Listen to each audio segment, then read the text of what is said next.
most difficult thing about doing it. The hashtag is a way that you can search one adult one.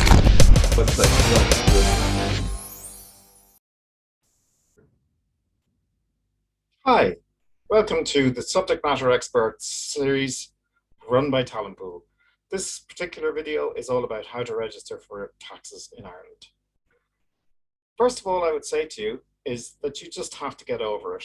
You have to tackle your taxes. It is part of being self-employed or a director of a small company, and there is no avoiding it. You just have to deal with it. Don't forget, it's the law, and it's really important that you understand your obligations. And this video is all about trying to show you as best and simply as quickly as you can how to make sure that you are fulfilling your obligations. And no matter how much we don't want to do it, we all have to do it. So let's just get a bit of perspective on this thing. You don't have to get too absorbed about your taxes if you don't have any sales. So in the scheme of things, I would suggest enormously that you worry about sales and taxes will follow there. Also, let's get perspective. They're just one of the many, many issues that you have to solve while you are setting up your business. Facebook, advertising, collecting money, banking, all of these things are equally important. Taxes are just the ones that seem to scare people most. So while we all feel like this, let's just take the first steps and start seeing what we have to do. So let's get some stuff out of the way, first of all. The tax world has bits of jargon, and we try and keep it as jargon-free as possible. But there's one that we can't avoid, which is this thing called a return, a tax return. Really, what a tax return is, it's just a name that's given in tax land for a bill, a tax bill that you calculate for yourself. You then fill it in an appropriate form. Nowadays, it's always online. And this is what we're going to be showing you, how to register for your taxes online. And then in some days later, the money is taken out of your account through a thing called a revenue debit instruction. So basically, it's a bill you send, tell the revenue how much you owe, and then they say, thank you very much, and they take the money away. Do you need an accountant? This is the question that so many people are asking. And with all things, you go and refer to the revenue. And on the revenue website, it is absolutely crystal clear. It is not necessary to have a tax agent. Now, that's not to say you shouldn't have one. But what I'm saying is that it is your choice whether you have a tax agent or an accountant, bookkeeper, whatever you want to call it. What is important, though, is that you keep yourself compliant with taxes and make sure that you don't fail to pay taxes, or at least make the returns if there's no taxes to be paid when they are due. Please don't get muddled. An awful lot of people see tax as being one huge big thing. And in fact, there's a whole pile of different taxes that small startup businesses and company directors get worried about. And if you look, here's a list of some of them. At heart, though, all you as a small startup has to worry about is the income tax. All you have to really worry about is VAT, and you may not have to worry about VAT. You may be under the threshold for registering about VAT, and that's another video that you can watch. You also will have to worry about universal social charge and deal with that, and deal with pay-related social insurance. Really, those are the only ones that are going to be affecting you in the first year. You may, if you're in construction, have to worry about relevant contracts tax, but that's another day's work.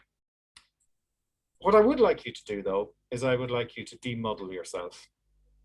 The thing about it is that taxes are all different, and they all behave in different ways. And they all are paid at different times, and there's all sorts of different aspects to the various taxes. In exactly the same way as that if I had told you I had been bitten by a dog this morning, you would have said, oh, goodness me, look at that lovely, lovely, sweet, cute dog. Cosmo must be an absolute brute to have been bitten by that dog. Or if it was a little puppy like this, you'd be saying, oh, goodness me, such a cute little thing.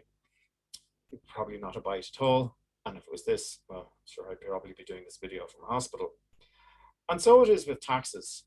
All of them behave in different ways, just the same way as the puppy is fed something different to the grown-up dogs. They live in different ways. Everything is different about them, except they share DOG and they've got paws and tails and all that type of stuff. Taxes are very, very different. Income tax is calculated on your profits. Employers' taxes are calculated on the wages that you pay your staff. Now, here's the thing. If you don't have any staff, you don't have this tax to deal with. VAT is based on the value that you add to something. And again, you may be under the threshold and you don't have to concern yourself with VAT. And the point of what I'm trying to say here is that if you do not need to be registered for tax, then please don't be, because you just make your life easier. We suggest very strongly that you get familiar with the Revenue website. The Revenue website is a source of fantastic information. And for anybody who's thinking of starting up a business, spending half an hour or so rooting around at the Revenue website is a very, very good thing to do.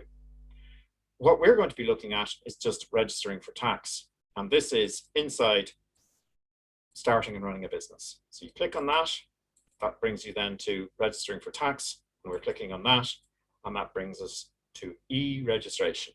And this is what we're going to be talking about, registering for tax.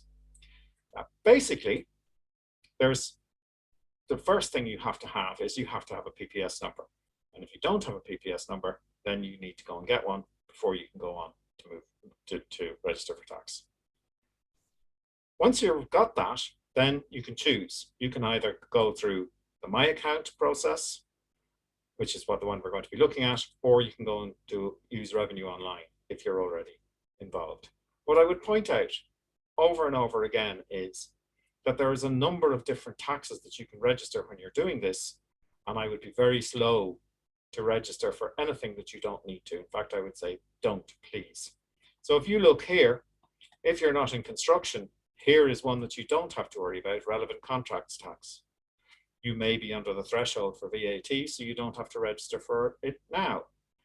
That may change, your business may take off, and you may have to register for VAT in time, in due course, but do it then.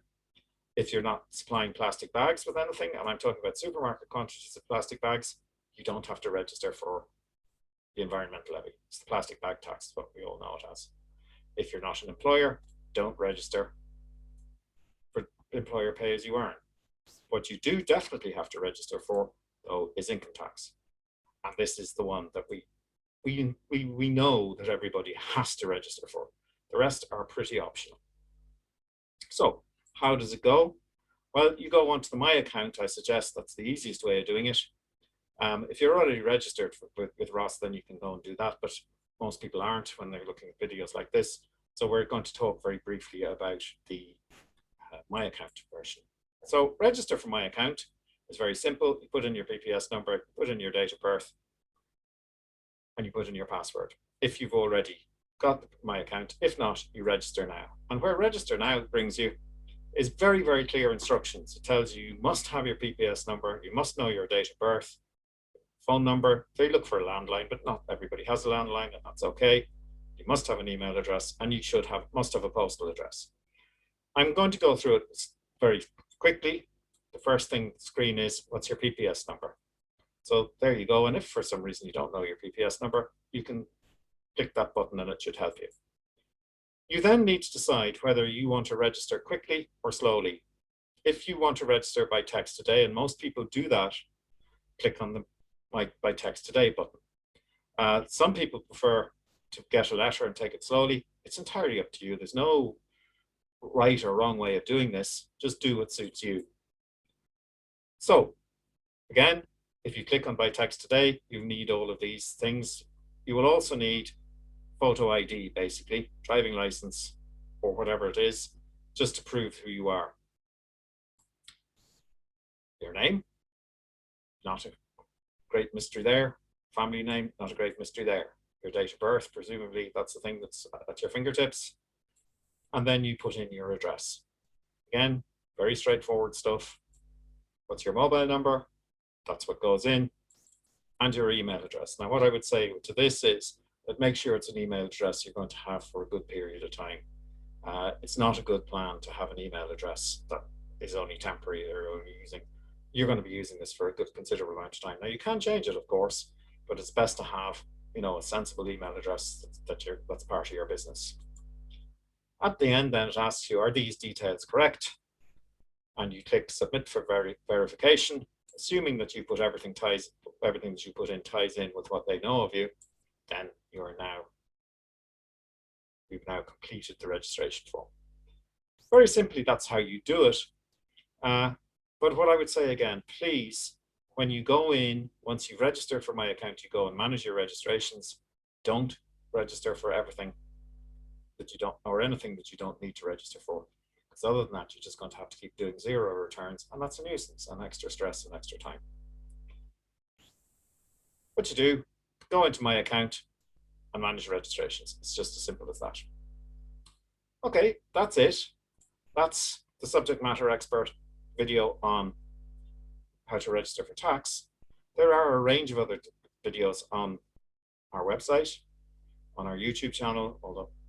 If you have a question, we have a facility where you click the red question mark box, type in your question, and we will, if it's appropriate, answer the question on video, and we let you know when it's been done.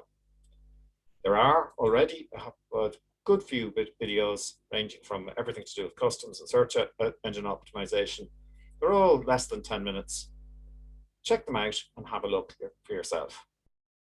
Thank you very much indeed for watching the video, and I look forward to maybe meeting you in a course someday. Thank you very much indeed. Bye.